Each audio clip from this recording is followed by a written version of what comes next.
Okay, so let's do. I'm gonna do a video reflecting on the first round. I know we got one more game to go. It looks like Detroit is gonna pull up this 3-1 comeback. So we have two 3-1 comebacks in the first round. They'll be the second time that they've pulled a 3-1 comeback, and it'll be the second time they've done it as a 1 seed against the same team, the Orlando Magic. That's something interesting. That happened back in 2003, the Tracy McGrady era. Yeah. So a lot of things, things have been exposed about this league. A lot of things have been exposed based on people's opinions, right? Or, look, my predictions. My prediction. I had Portland going 7 with the San Antonio Spurs, and I also had Phoenix going 7 with the OKC Thunder. Those series ended in 5 and 4 in a sweep, respectively. Even though those teams gave a little, obviously the one game that Wemby got hurt, that's the one that Portland won.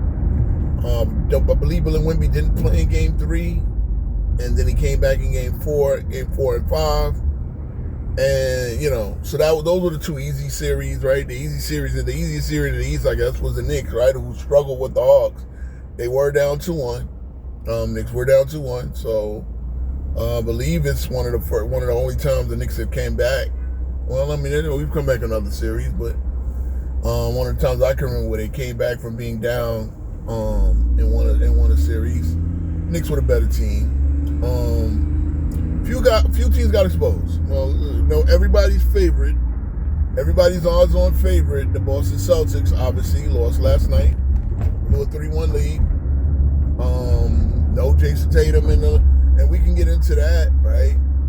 We can get into that. We can get into the attack. We can get into the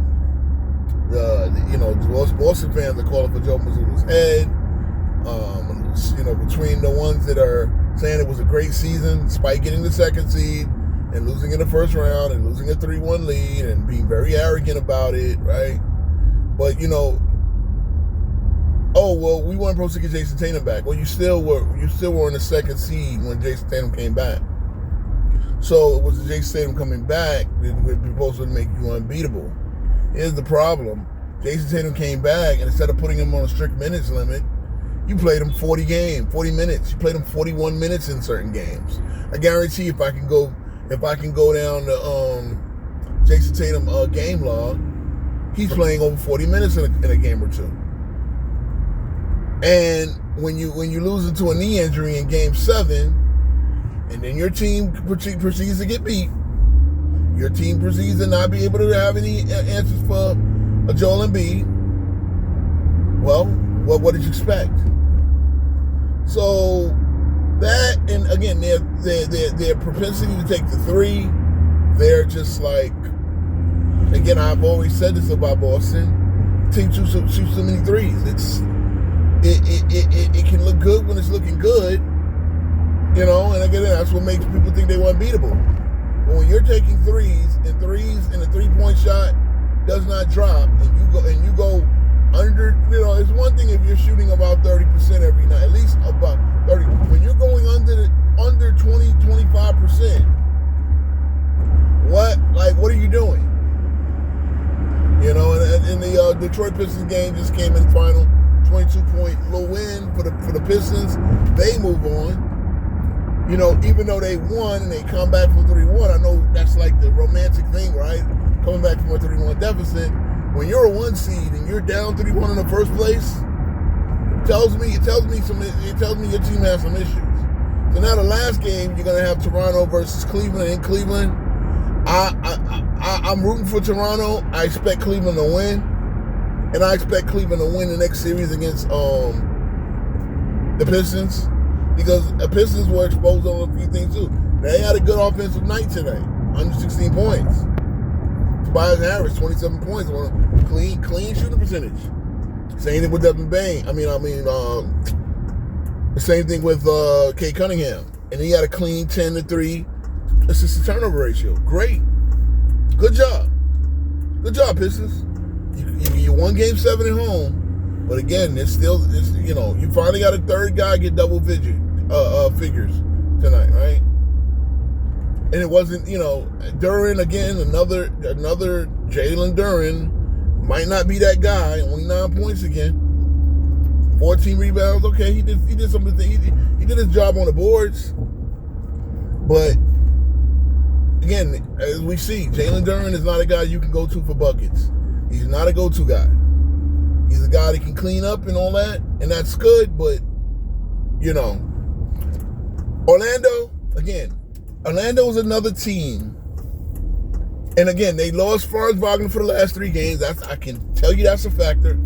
They probably win maybe today or yesterday if he plays it.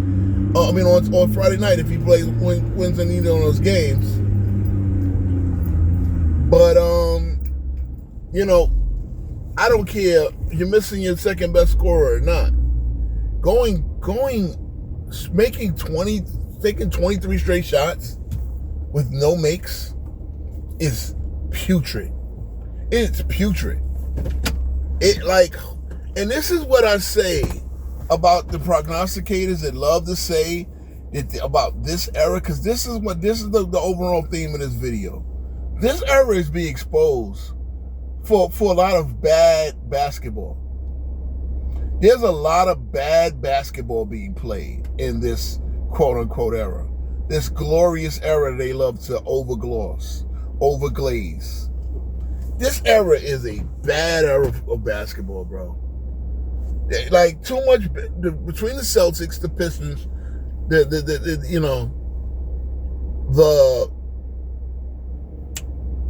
Magic, even Philly to a point, right? Congrats to them for coming back. Thank you. Good job coming back. Knocking out the supposed favorites. I mean, you had guys that on ESPN was calling them the overall favorites. Like, we're talking about that the Western Conference was going to ease. No one could see them in ease. Not even Detroit. The Knicks couldn't see them. No one could see them, and they get beat the way they got beaten. The only team that have multiple 30-point wins in a series and lose the series. And it goes to show you, right? Okay, look, any team can have bad nights. 19-point second half is just putrid. Again, the same team goes out and get 15 points in the third quarter. Nothing. I mean, Jamal Mosley is pretty much fired. It's got to be a disappointing. I understand what happened with Franz Wagner, but you got to look at this as a disappointing year for Orlando, because Orlando was a team we thought would be a top 3 team. I thought they would be a 3 seed. To be honest, I thought Cleveland would be the 4th seed. I thought either Cleveland or Detroit would be the 4th seed, 5th seed. The worst I had Orlando was being the 5th seed. And they were the 8th seed. I know they were 7th seed. They got relegated to the 8th seed by losing the first playing game, right? This just said Knicks Fans TV report on Twitter on X reports that 76ers are restricting ticket sales to Philadelphia residents only. Notice you didn't do that in the first round. Why didn't you do that in the first round? Oh yeah, you saw what happened in Atlanta. Breaking news. Well, when I get into the Stoic Knicks fans, I'll get into the Philadelphia. And congrats to you guys. Congrats to you guys for winning, getting out of the first round. Last year, you didn't even make the playoffs, so it's got to be successful, right? With that being said, ooh, okay, fuck it. With that being said, what we have is, again, the first round exposed a lot of people, because Detroit, okay, yeah, Detroit won. Look, you can't make them apologize for winning. They won. Congrats to them. But the idea that they were going to stomp over the league, I mean, listen, Jalen Suggs, great defensive player, probably one of the worst offensive point guards in the league. Just a bad player. Jalen Suggs is a terrible player. Hate to say it, he is. Okay, so that means that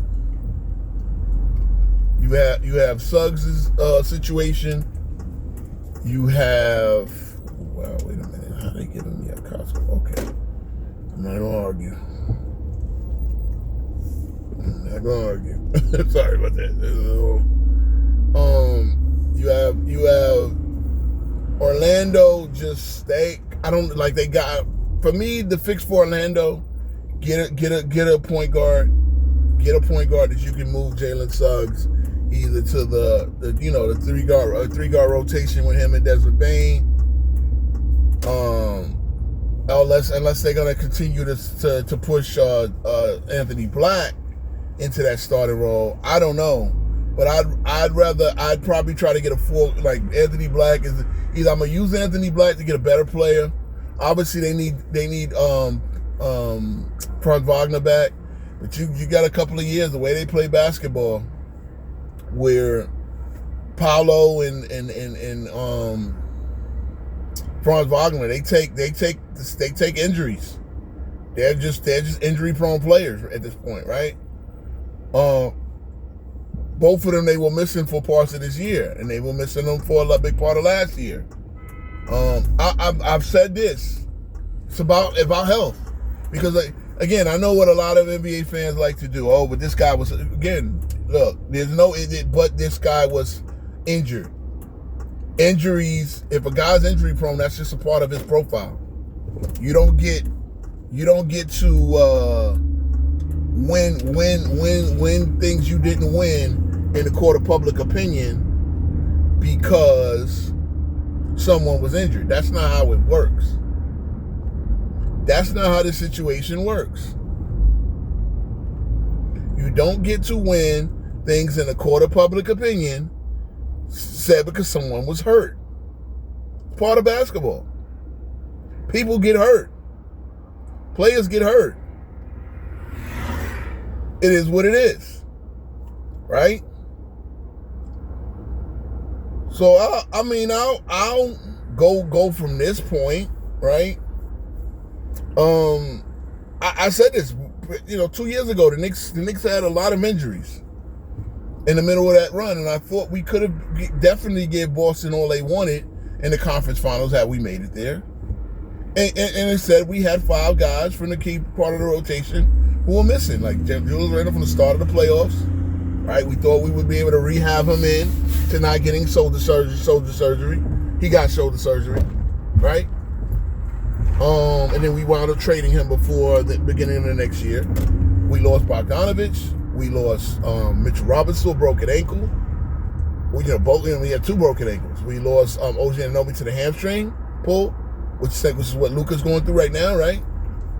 And we tried to get him back. Before the end of the playoff. And he played. He just had nothing. Tried to give you a Willis Reed moment. Didn't work. All right, so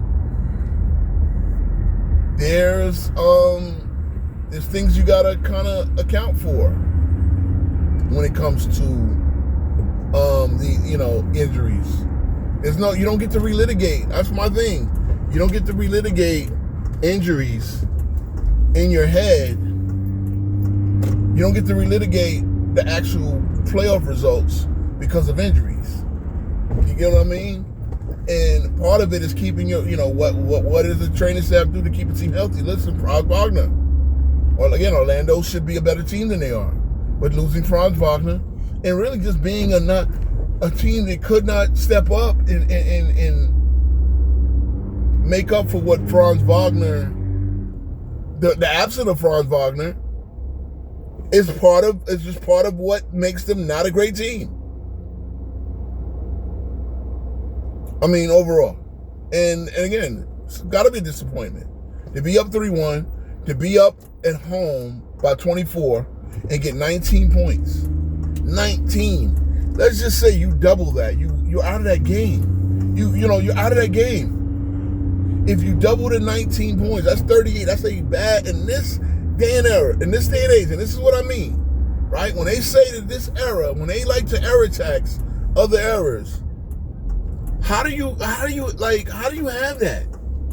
You can't tell me that the Pistons are okay. Part of that probably the Pistons' great defense, but not all of it. Part of it is stupid basketball playing into their hands. You're playing into their hands. You're clearly playing into their hands, man.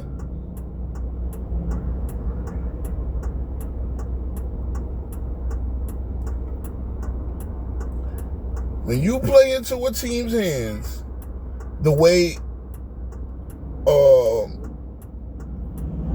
they did, the way Orlando did, it's bad.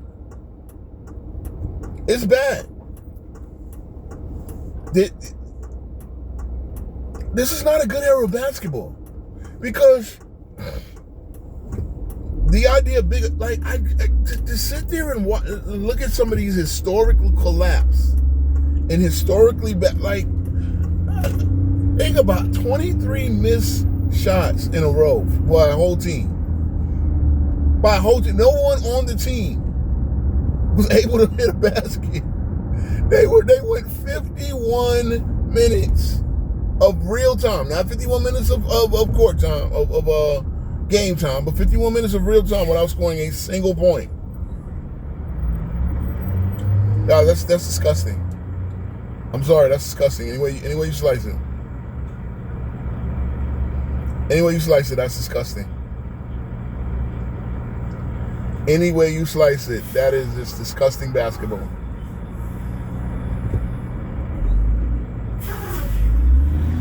I mean, what else can you say? How else can you deal with it? There's no coming back from that. Look, Jamal Mosley, done. Already they wanted to fire him. They said even if we won, even if we got to the conference finals, I would hate to think that they would have made a finals run and still fired him. But you never know in this day and age, right?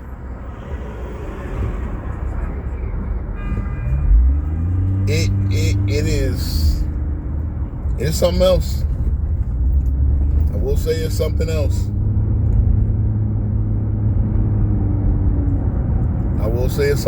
But yeah, you have a lot of things going on right now. Again, Boston Celtics exposed. The Boston Celtics one tickles me a lot. Probably tickles me the most. I didn't mention Houston. I didn't mention Houston. I know a lot of people are going to want me to chime in on LeBron James beating the Rockets. So again, the Lakers beat the Rockets. That's number one. Not taking away from LeBron, who played pretty good in the first round. He had a very good first round. I wouldn't act like he was legendary.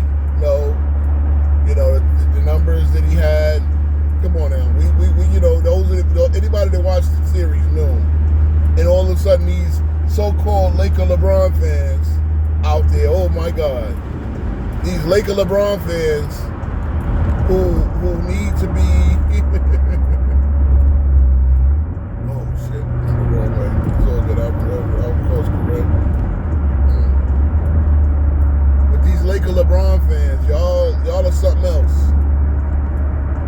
Y'all are something else because y'all knew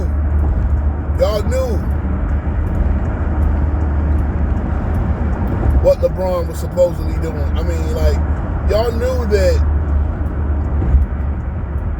LeBron was... Look, give credit.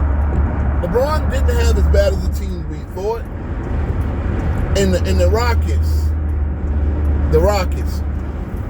This is the part, right? So, of course, I predicted the Rockets to win before the series. Once I make a prediction, I don't move off of it. I don't move off of it, right? And Kevin Durant being Kevin Durant, it was basically, he was questionable. We got the news about him having a knee injury. game one, and it was questionable. Never, it wasn't doubtful. It was questionable. And basically, right before game one, he was ruled out. Interesting. Interesting that he would have been ruled out. Okay, so he was ruled out. By game two he plays. Then he has a knee injury. Ankle injury after that. Doesn't play the rest of the series. Now, again, we heard it was a mobility thing. I still don't understand how a team that clinches its playoff spot, number 4 position, home court advantage, gets what you think will be a favorable matchup,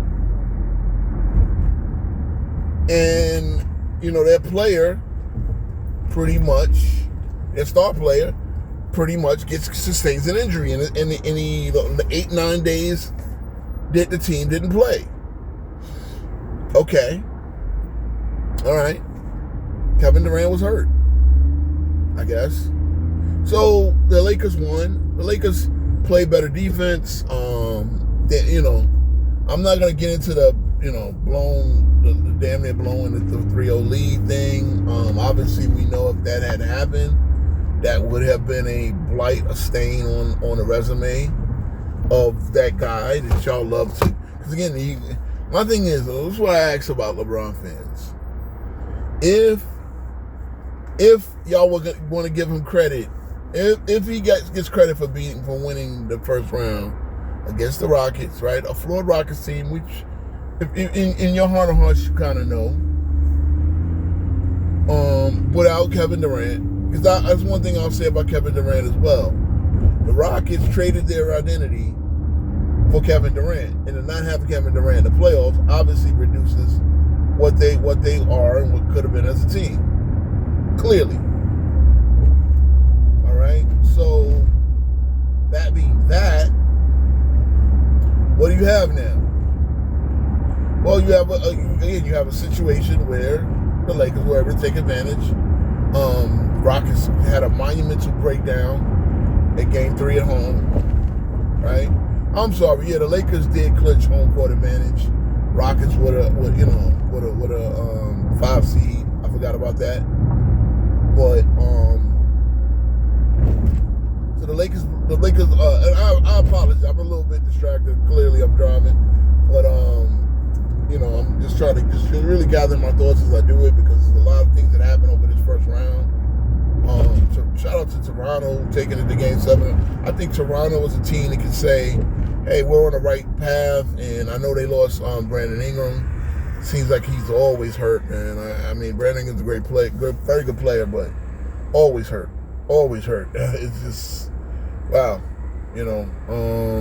R.J. Barrett shout out to R.J. Barrett, me as a Knicks fan, and a Duke fan, Knicks fan and Duke fan. Happy that he hit that 3.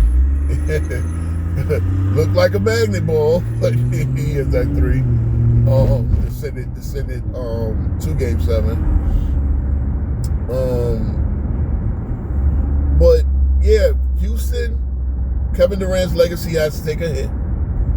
Same way Steph Curry had to take a hit. Not making the playoffs. They did make the play-in, and they lost in the play-in. So Steph Curry's legacy has to take a hit for the 7th time it's the playoffs. And the 5th time in 7 years not getting out of the first round for Kevin Durant, legacy got to take a hit. Sorry. If I say LeBron going to the Lakers and only getting out of the first round 3 times, and this is the 3rd time, so congrats. But then we'll get into that about how, is that the standard for Lakers now? Is that a standard for Lakers success? Just getting out of the first round? Of course not. So can't run that game. Can't run that story. But otherwise, you also got, teams like, Detroit's still playing. So Detroit, can't say this is a success. I just say they've been exposed a little bit, which, it's not, it shouldn't be a surprise. what's going on with Detroit. They gotta overcome it. They're gonna play better offensive teams from it. They might play worse defensive teams than Orlando, but they're gonna play better offensive teams from here on out, and they have to deal with that, right? They have to deal with their offensive shortcomings, and hopefully their defense can close the gap. But yeah, I mean, the thing about this era, and I'll go on this. You got too many teams who force down what they're not good at. That cannot be denied. Again, Orlando, 20. I want to go back and see those shots. I want to go back and see. You don't even have to look at the game because I really ain't got no desire to look at ugly basketball. And 23 missed shots is ugly basketball. And it wasn't like the Pistons were blazing it up offensively either. I mean, Orlando was just that bad. 23 consecutive shots. I don't know how many possessions that was. That's 23 consecutive shots. I don't know how many times they turned the ball over as well. You know, I don't know. But there you have it.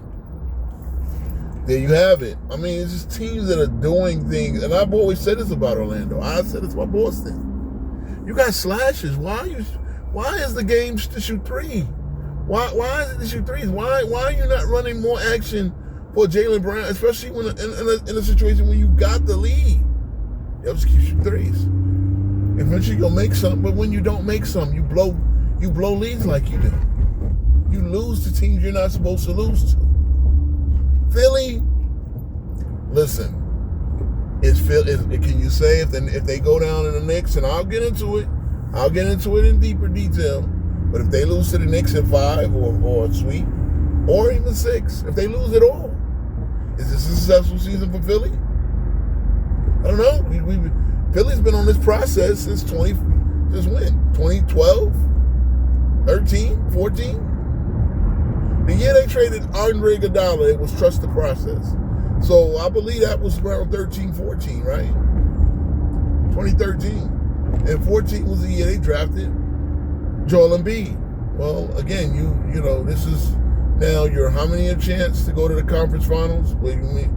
Probably your second round. All right. Knicks day. I don't want the Knicks to be the team that finally let them to go to the conference finals. We'll get into that.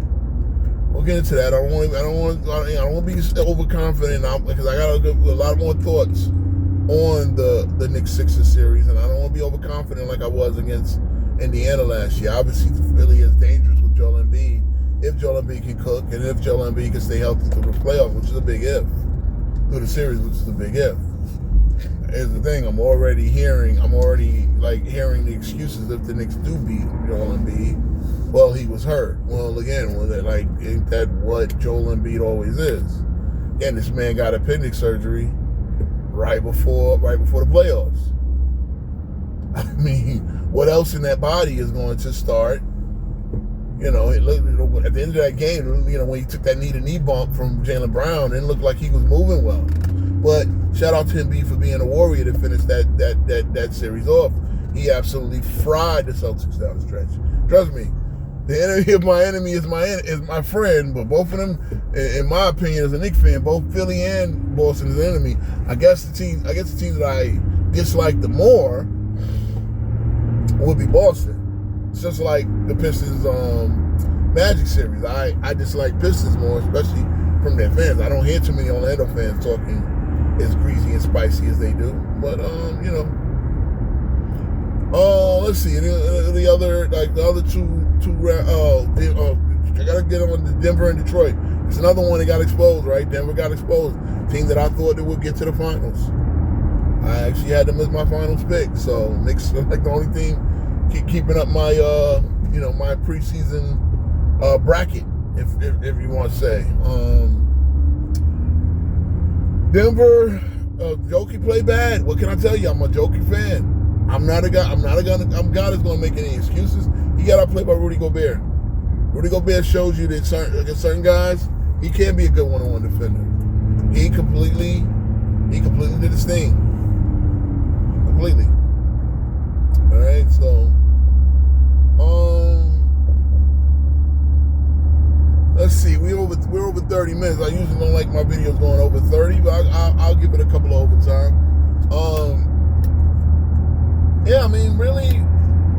reflectively, I'm rambling, but I want my thoughts out.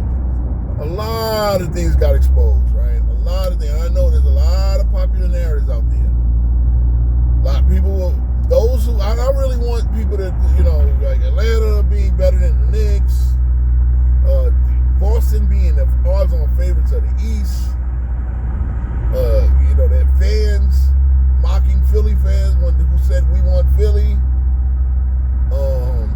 The Knicks pretty much owning Atlanta, basically taking over their building like we do a lot in Philadelphia. Already restricted ticket sales. The Philly residents only. Not even, bro. You can't be from Baltimore and get you a ticket. You can't make shit up. Is that even legal? Is it legal to restrict who can buy tickets? I mean, yeah, we'll see. Maybe we'll make it easy for you. We'll probably make it a short series, so you ain't got to worry about Game 6 selling tickets or who buys your tickets. We'll finish it off in 4. But we'll get ready for that. We'll get ready for that. Go Raptors, I guess. We'll see if they win. And what else? Cleaning it up. Go Thunder. Thunder and 4. I'm gonna get in. Thunder and 4. I don't see unless even with Luka coming back, I don't see them winning the game. I don't see that, like, they're on a rhythm and they got one guy who does what about 4 guys on OKC does, and that's why Lakers were able to beat Houston. In addition to Houston's flaws and like again they scored 79 in an elimination game, bro. And you cannot, like, you're in a league where 115 points is the average score by NBA teams. That means the average score for NBA teams is about I think it's a little bit above 115. And teams are scoring 79 in go-home games. Come on, man. This era is fraudulent. Because that's the thing I noticed is about NBA. They allow for real basketball to be played in the finals. I mean, in the playoffs. And once we get back into real basketball, where teams are allowed to actually defend and they might call a turnover or 2, all of a sudden you got these teams not being able to score 80 from 150. That's a 35. That's almost a 50-point drop in average. And these are supposed to be the quality teams. Now, you telling me it's quality defense in the playoffs? Probably, but how is it the defense now catching up to the offense that much? Well, I'll theorize later. I'll theorize more. Probably catch me on TikTok or whatever. And maybe I'm going to try to get a live going on Tuesday. I'm going to try to get a live between Tuesday and Wednesday. Maybe get one on Thursday as well. But we're going to see about that. All right, guys. Peace.